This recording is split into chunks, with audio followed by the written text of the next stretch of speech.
আসসালামু আলাইকুম everyone, welcome back new another video. আশা করি সবাই ভালো আছেন। আলহামদুলিল্লাহ আমিও ভালো আছি। তো আজকে চলে আসলাম সরাসরি দুপুরের রান্নার আয়োজনে। তো এখানে আজকে দুপুরে যা যা রান্না করা হবে সব কিছু এখানে রেডি করা হয়ে গেছে, দেখতেই পাচ্ছেন আপনারা। অনেক কিছু রান্না হবে আজকে। তো আজকে রান্নাটা করব আমি। তো এখানে আমি শোল মাছ লবণ হলুদ আর মরিচের গুঁড়া দিয়ে মাখিয়ে নিয়ে সেটাকে খুব সুন্দর করে এখন আমি ভেজে নিব। পাশের চুলায় আমি লাউয়ের তরকারি রান্না করব। শোল মাছের মাথা লেজ এগুলো দিয়ে আমি লাউ রান্না করব। শোল মাছ দিয়ে বেসিক্যালি লাউ রান্না করলে সরাসরি লাউয়ের সাথে মাছটা দিয়ে দেয় অনেকে। তো আমি হালকা একটু ভেজে নিয়েছি, যেহেতু আমি মাছ ভাজছিলাম তো ভাবলাম এখানে একসাথেই এগুলো ভেজে নেই। তো পাশের চুলায় দেখতে পাচ্ছেন আমি তরকারিটা রান্না করছি। লাউ দিয়ে দিলাম। তো আমার মাছ ভাজা শেষ, বেগুন ভাজি করব। তো বেগুনগুলো এখানে উল্টিয়ে পাল্টিয়ে দিচ্ছিলাম আমি। আমাদের বাসায় কিন্তু বেগুন ভাজি প্রায় দিনই করা হয়। অনেকে আমার যারা ভিডিও দেখেন আপনারা দেখবেন বেগুন ভাজি কিন্তু আছে আমাদের। তখন বাসায় এরকম বড় বড় বেগুন থাকে, সাদা বেগুনগুলি, তখনই মন চায় যে ভাজি করে ফেলি।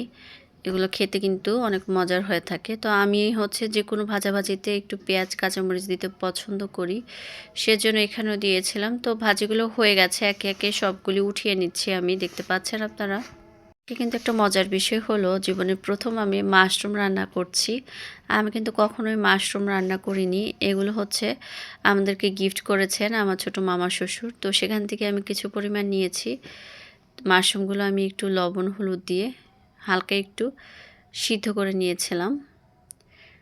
তো আমি মাশরুমগুলো ভাজি করব, মিক্স সবজি ভাজির মধ্যে এগুলো দিব। তো দেখতে পাচ্ছেন আমি পেঁয়াজ কাঁচামরিচের সাথে মাশরুমগুলো ভেজে নিয়েছি। ভাজার পরে টমেটো দিয়ে দিয়েছিলাম, সাথে একটু আদা রসুনের পেস্টও দিয়েছি। তো সিদ্ধ করে রাখা এই সবজি ভাজিটা এখানে দিয়ে দিব।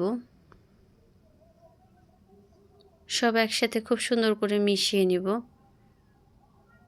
তো আমার ভাজিটা হয়ে গেছে।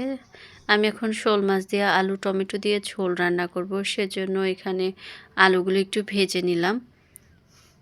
তা আলু ভাজা শেষ হওয়ার পরে এখন আমি দুন্দুল দিয়ে লইটা শুটকি রান্না করব। ধুন্দুলের এই শুটকির তরকারিটা কিন্তু অনেক সময় আমি করে থাকি। তো এক এক দিন এক এক রকম শুটকি দিয়ে করে থাকি। আজকে লইটা শুটকি দিয়ে করছি। তো এখানে দেখতে পাচ্ছেন টমেটো আর আলু কষাচ্ছি। শোল মাছের তরকারিটা টমেটো আলু দিয়ে কিন্তু অসম্ভব মজার হয়ে থাকে। যারা খেয়েছেন অবশ্যই জানেন, আর যারা খাননি খেয়ে দেখতে পারেন। তো এখানে যা যা রান্না হচ্ছে সেগুলো আপনাদের দেখাচ্ছি।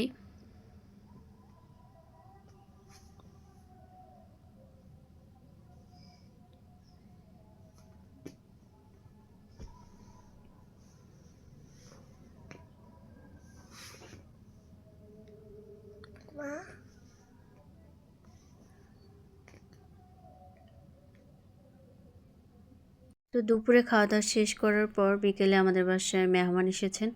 তো মেহমানদের জন্য কি কি নাস্তার আয়োজন করা হয়েছে সেগুলো আপনাদের সাথে শেয়ার করছি। ভিডিওটি ভালো লাগলে অবশ্যই লাইক কমেন্ট করে পাশে থাকবেন।